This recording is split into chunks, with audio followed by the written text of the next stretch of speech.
Today, we're going to dive into a really simple story, but one with a huge message. It's all about an ordinary-looking stone, a wise father, and a powerful lesson in figuring out our own self-worth. So let me just start by asking you this. What is your worth? It's a huge question, right? It's something we all think about. Well, this old parable we're about to explore offers a pretty amazing way to think about finding that answer. All right, so our story kicks off with a father who wants to teach his son one of life's most important lessons. But instead of some long lecture, he just hands him a single, plain, totally unremarkable stone.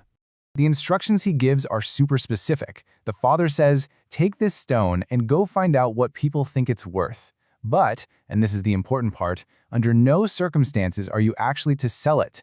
See, the goal here isn't to make money, it's to gain some understanding. And with that, the son's journey begins. So the son's first stop is the most obvious place you'd go to find out what something is worth, right? The local market. You can just picture it. It's loud, it's chaotic, packed with people buying and selling all sorts of everyday things. He walks up to a vendor to see what he can get for this ordinary-looking stone. He finds an old woman at a stall and shows her the stone. She just kind of glances at it, barely giving it a second look. I mean, to her, in a world full of fruits, vegetables, and fabrics, it's just a rock. It has no practical use, so she gives him a simple, pretty low offer. $200, that's the first valuation. Not exactly a life-changing sum. But the son remembers his father's instructions, so he doesn't sell. He just takes the stone and heads back home with his first and kind of unimpressive piece of information. When he gets back, his father has his next set of instructions ready. This time, he's told to go to a completely different kind of place, a museum. A place where things aren't judged by what you can do with them, but by their history, their story, and how rare they are. And at the museum, whoa, what a different reaction. An expert there is genuinely fascinated by it. In this new environment, a place of history and curation, the stone is seen through a totally different lens. Notice, he doesn't even call it a rock. He calls it an artifact. And he makes a much more serious offer. $20,000. Let's just pause on that. That is 100 times more than he was offered in the market for the exact same stone. You can just imagine the wheels turning in the son's head. The object hasn't changed, but the place and the person looking at it have, and its value has just exploded. He goes home, totally buzzing with confusion. But his father isn't done with him yet. Oh no. For the final test, he sends his son to the highest authority you could possibly imagine for a stone, a master jeweler, a gemologist famous for his skill with precious gems.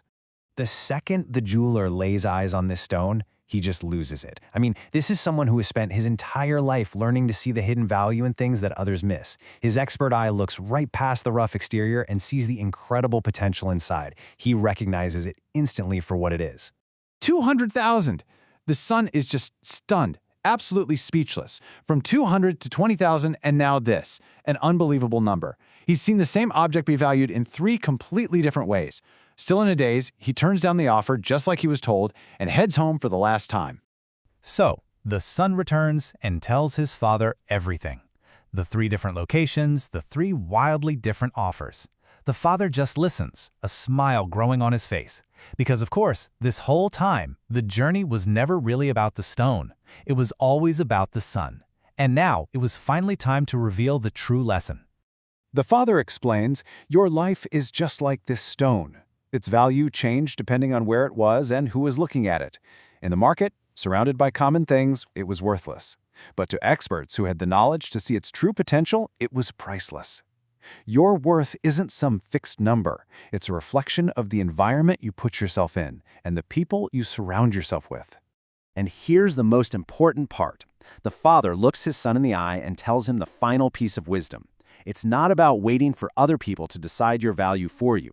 The real power comes when you decide your own worth, and then you find the courage to place yourself in an environment that sees it, that reflects it, a place where you can actually succeed. So that really brings the question back to all of us, doesn't it? Where will you place yourself? Are you in a market that's only willing to offer you $200? Or are you seeking out the experts, the people who see your true, priceless worth? It's a big question, and you know what? The choice is completely yours.